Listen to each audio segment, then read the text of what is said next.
Now that the electoral boundaries report is out, when will the election be held? Well, Tan Se-Hui takes a look at how events unfolded at the last two elections. The next key event to look out for would be the dissolution of Parliament. This can happen anytime now that the electoral boundaries report is out. But it can be no later than 5 years from the first sitting of the current Parliament. That deadline would be January 2021. Once Parliament is dissolved, a writ of election is issued by the President on the same day.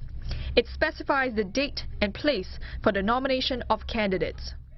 Nomination day has to be held no earlier than 5 days and no later than a month after the writ of election is issued. Campaigning starts on nomination day with a minimum of 9 days. Then it's followed by cooling off day, a day before Singaporeans vote. On this day, no campaigning is allowed. Polling day must be held no more than 56 days after nomination day. Let's take a look at the timeline for the general election in 2011 and 2015. For 2011, the boundaries report was released on 24 February. Parliament was dissolved in just under 2 months on 19th April. The writ of election, which sets out the date for nomination and polling day, was issued that same day. Nomination day was held about a week later on 27th April. And polling day was held 10 days after that on 7th May. This meant that it was about 2.5 months from the time the boundaries report was released to election day. In the last GE in 2015, there was a shorter time frame. The EBRC report was out on 24th July. Just a month later, on 25th August, Parliament was dissolved and the writ of election issued. Nomination day was held a week later on 1st September, and polling day took place 10 days after that on 11th September. It took about a month and a half from the release of the EBRC report to polling day in 2015. A closer look now with Eugene Tan, Associate Professor of Law at Singapore Management University. Eugene, good to speak to you as always. Now that this report is out, how soon do you think the election will take place? Well, Steve, that's a question on everyone's mind now. My sense is that we are working on an accelerated timeline. So I would figure that the next general election will probably be sometime in April. And so we will probably see the dissolution of Parliament anytime from next week, to the end of March. I think there is a sense that the government would want to have this election as soon as possible. That this is a good window. The COVID-19 situation is under control, and I think they're seeking to take advantage of this, before the global situation with regard to this pandemic worsens. Eugene, you've mentioned there the fact that we're right smack in the middle of this COVID-19 pandemic. Would holding a general election, though, right now, I mean, in April, as you've speculated there, divert office holders' attention and government resources as well, thereby affecting the sentiment on the ground? Certainly, Don, I think that there is this legitimate concern, among Singaporeans, that the priority shouldn't be on combating the COVID-19 outbreak. We have done well so far, and so the question of whether, when public resources are being diverted, to the conduct of the general election, whether that could result in us slipping in terms of our management of the COVID-19 outbreak. And so this is a task for the government, right? They will have to persuade the people, that this is the window, and it is necessary, it is the right thing to do, and that's the challenge before them. And so I think, we will certainly see the government engaging with Singaporeans, in the days ahead, on the measures that will be taken, what are the precautions, what are the safeguards, and as well, how are they going to be sure, that the public resources are not going to be stretched tight. Because I think in the end, all eyes will be on the election, and if there is a sense that the elections are going to compromise public health concerns, that will certainly affect public confidence, and it will have an effect on the government in the forthcoming general election. Yeah, you mentioned safeguarding and precautions, Eugene. How will social distancing, for example, and enhanced precautionary measures affect campaigning methods, like political rallies, for example? I think we will see a qualitatively different general election this time. Earlier today, the Ministry of Health, announced a new set of social distancing measures, and I think that's the prelude to measures being taken from there to adapt to the general election. And so one could think, for example, of election rallies, that we probably will not have rallies that we are familiar with, in the past general election. So there could still be rallies, but there could be, temperature taking, contact tracing, details being collected. But more importantly, perhaps a cap on the number of people, who can attend a rally. So I think we still have to wait for the announcements, but I think it is important that if an election is held, that people are persuaded that it's not going to affect public health, and that the safeguards, would be adequate, to deal with the concerns. But I think overall, it's going to make for a very different election. Right? People are not going to interact as freely. One could think about, candidates and voters, maintaining a sort of a safe distance. Campaign will probably be more online, more virtual in that regard. And so that's something which we will probably have to adjust to, and how that will impact upon the various political parties, how will that impact upon the PAP government, I think is really hard to tell. I think we are in a way in unprecedented times, and I think it is important for the government to be able to carry the ground and to show that the elections are necessary, and that the delay will be a worse off option.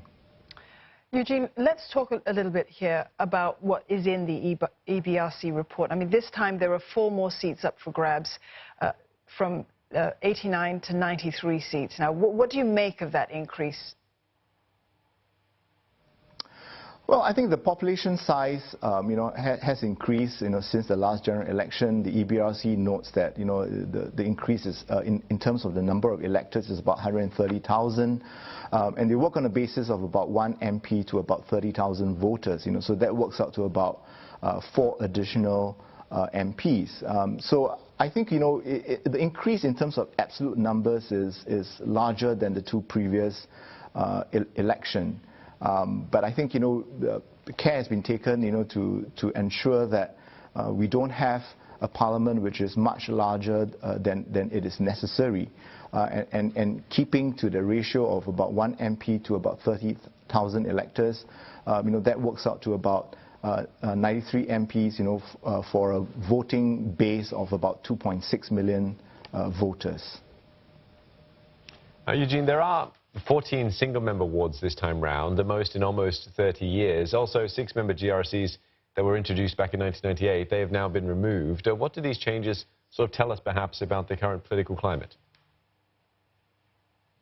I think, in terms of the climate, it suggests that Singaporeans want to have a closer identification, with their elected representatives. And in a way, the GRCs, because they could range from anything from 3-member, to 6 members. I think that sometimes has that distancing effect, in that voters find it very hard to identify, with every MP, in a particular GRC.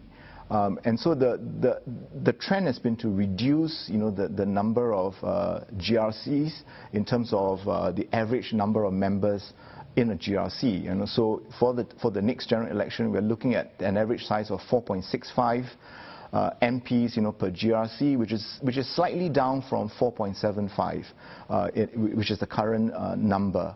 I think it is important, that voters feel that they can identify, with the vote, with their elected representatives, and elected representatives also have that sense of connection, with the voters. And so the increase in the number of SMCs, although only by 1, is significant because, it represents, the largest number of SMCs. And I think, the numbers will continue to be calibrated in future general elections. We don't have a sense now of what might be the optimum number in terms of the average size of the GRCs, but I think we should expect to see smaller size GRCs and more SMCs in future elections. But I think what the EBRC has recommended today, and which the government has accepted, is again a move in the right direction. Right, and when the review committee gets down to work with looking at what to recommend in terms of redrawing boundaries, Eugene, they take many things into consideration, such as changes in population size and so on, but critics also tend to see the redrawing of those boundaries as gerrymandering. Do the changes that, that you've seen, that you've studied in this report now, benefit the incumbent government? Dawn, in general, the redrawing will always benefit, the incumbent government, right, the ruling party. That's because the ruling party contests in every seat. And so even though boundaries may shift, you will have the ruling party, still having management over the new electoral boundaries, because it could be a different branch of the ruling party that will now oversee that area, but the party has been serving the ground. That is not the case for the opposition parties, and so this is where the argument goes that when electoral boundaries are redrawn, they affect the opposition parties more. So it is correct to say that the impact is different. But I think to say that the Electoral Boundaries Review Committee, deliberately, redraws the boundaries such that, they would benefit the incumbent, I think that is perhaps a bit difficult to sustain at this point in time. But I think the EBRC sometimes doesn't help its own cause. I think because when you look at the EBRC report, it doesn't quite explain, why boundaries are redrawn in the way that they are. So you see, for example, in the northeast part of the island where the boundaries have changed the most, you see two SMCs, Sengkang West and Punggol East, which the Workers' Party contested in the last general election, disappearing, from the electoral map for the next general election. So I think that certainly caused a fair amount of unhappiness, and I think we can appreciate why. But I think, to say that the boundaries are gerrymandered, I think perhaps is going too far. But I think, it is important that we hope that the EBRC in future reports, will go into far greater detail, because we know that boundaries have to be redrawn to account for population shifts. But why they are redrawn in the way that they are, I think that's something which we as voters, could do with better explanation, from the Electoral Boundaries Review Committee. And more transparency on that particular point, perhaps, Eugene? Yes, I think transparency wouldn't hurt, right? Because I think when people have confidence in the electoral process, right from the EBRC report, to how campaigns are conducted, to how polling is done and how counting is done, I think that enhances the whole democratic process of selecting our elected representatives. So I think more transparency, more detailed explanation, will do a lot of good, and I think it benefits everyone, including the ruling party. Yeah, one last question for you, Eugene, before we let you go. Why do you think the boundaries for the opposition-held GRC and SMC have been left intact?